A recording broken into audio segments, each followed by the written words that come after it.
So we're going to use ZBrush to develop our high poly props.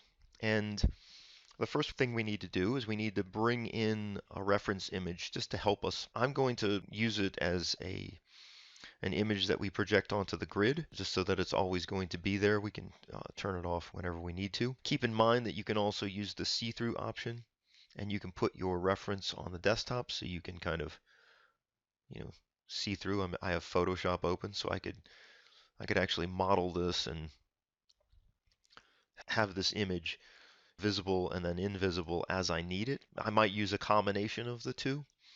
I want to load this into ZBrush so that I can have it either for snapshot or to project as onto a grid. So I'm going to go into my texture menu here, double click over here to see the tray, and if you need to dock anything, just open it up, drag it over. I'm going to take this texture palette and I'm just going to dock it over to here. And we're going to click on texture and I'm going to import. Okay, now I've got my image brought in.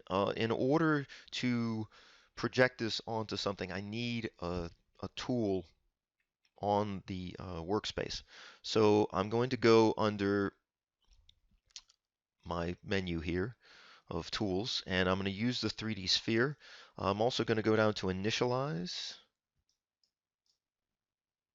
sphere 3D, and I'm going to change my H divide to 16, my V divide to 12, and then I'm going to draw it out, and as I draw it out, I'm going to hold shift so that it aligns, and press T,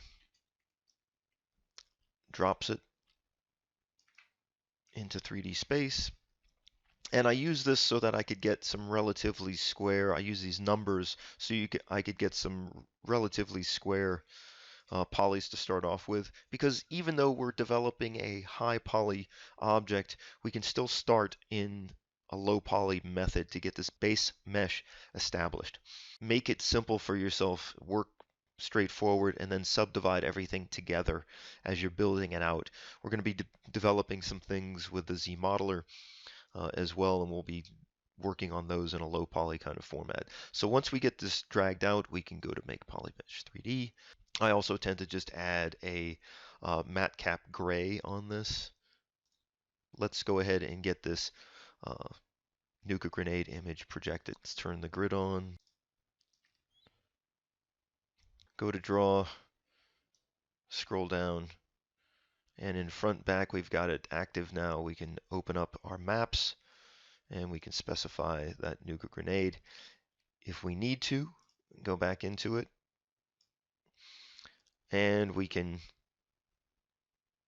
make some adjustments to it. Bring the size of this in. There's a lot of empty space in this image. I'm not going to do any other contrast adjustments or anything like that. Can back out here. Looks like it's pretty much centered. If it isn't, it looks like it might be a little bit off here, but let's go ahead and work with this. Make sure your perspective is off. I'm going to type W, move it down to about here. I'm going to scale this down.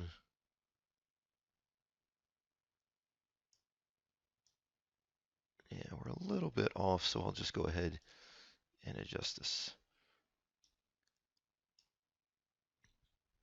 with a little bit of a horizontal offset. And if it's not perfect, that's fine. You're working to this as a reference. So I'm going to move it down to about there and scale it down so that it, conforms to the reference for now. So now I can begin doing some modeling on this. One of the first things I want to do is get an edge loop in here so I can turn this into a capsule and extend this out. I'm going to go into my menu here. I'm going to dock this, go into my Z modeler. And if you haven't used the Z modeler, space is going to be where you find your menu. Make sure you're over your object. If you're not, you're just going to get the color menu and what you would get if you were right-clicking. So we need an edge operation, and we need to go to Insert and Single Edge Loop. Then we can go ahead and mask off, control half of it, and then move it up, clear the mask. Can mask those off.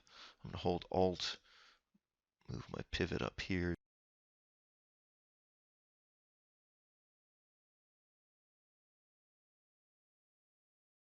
Because the arc doesn't, it doesn't become a full sphere at this point. It changes its slope a little bit. And if you want to, you can say clear your mask, control click,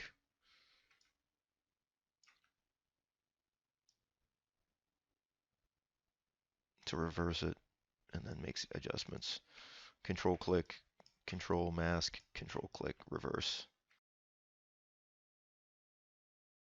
So let's go ahead and, continue to develop this. And I'm going to create this as a totally separate object because I'm going to make these as subtools. And I'm going to make this as a totally separate one. This one, I'm going to create another sphere and just keep this pretty straightforward along these lines. Let's go ahead and make sure we clear that mask and go back into draw mode, which again, that's Q. Edit mode is T. So now we're going to start appending subtools. So we'll go into our subtool menu here. Let's append this Polymesh 3D. And this is going to be a little bit different as well because it's got that straight form to it, and we'll make adjustments to that.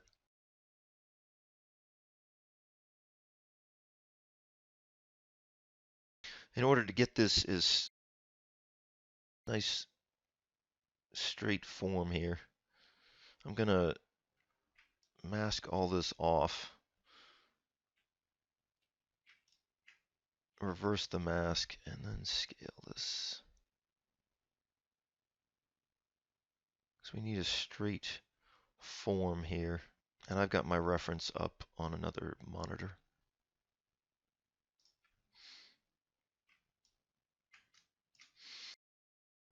So we're at a point where we kind of need to see through our objects, and using transparency is mostly for subtools because the one that you're working on will stay opaque.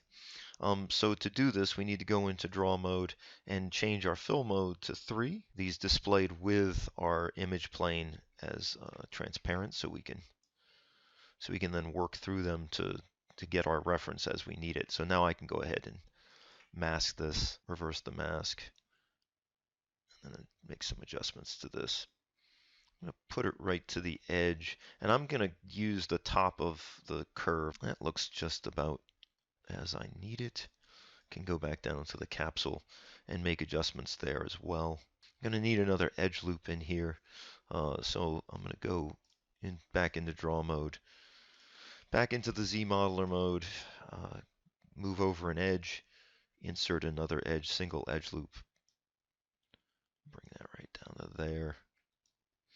Might be a little bit off. Let's make sure that that's nice and thick.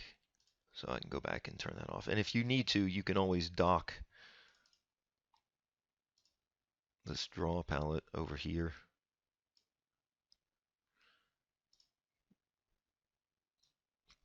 And keep it active, since we're going to need to, move this back down to 1. So for the cylindrical core, I'm just going to insert this, but I'm going to set some initialization to this first. So I'm just going to go ahead and select a cylinder 3D, go under initialize, and I'm going to make this H divide 16. I'm going to make the V divide 9. And I'm going to remember that with the V divides, especially with a cylinder, this is 1 up at the cap here. 2, 3, 4, 5, 6, 7, 8, and 9. So just something to think about. So you'll have 3 on either side. We do have a nice edge loop there in the middle. and we've got a vertex subdivide in here. So we can make this a polymesh 3D, rename this Nuka Core, just so we recognize it, go back into our original one, open our subtool menu, and we can append this Nuka Core to it. And then go into it, bring this up to 3, and we can start to scale this down.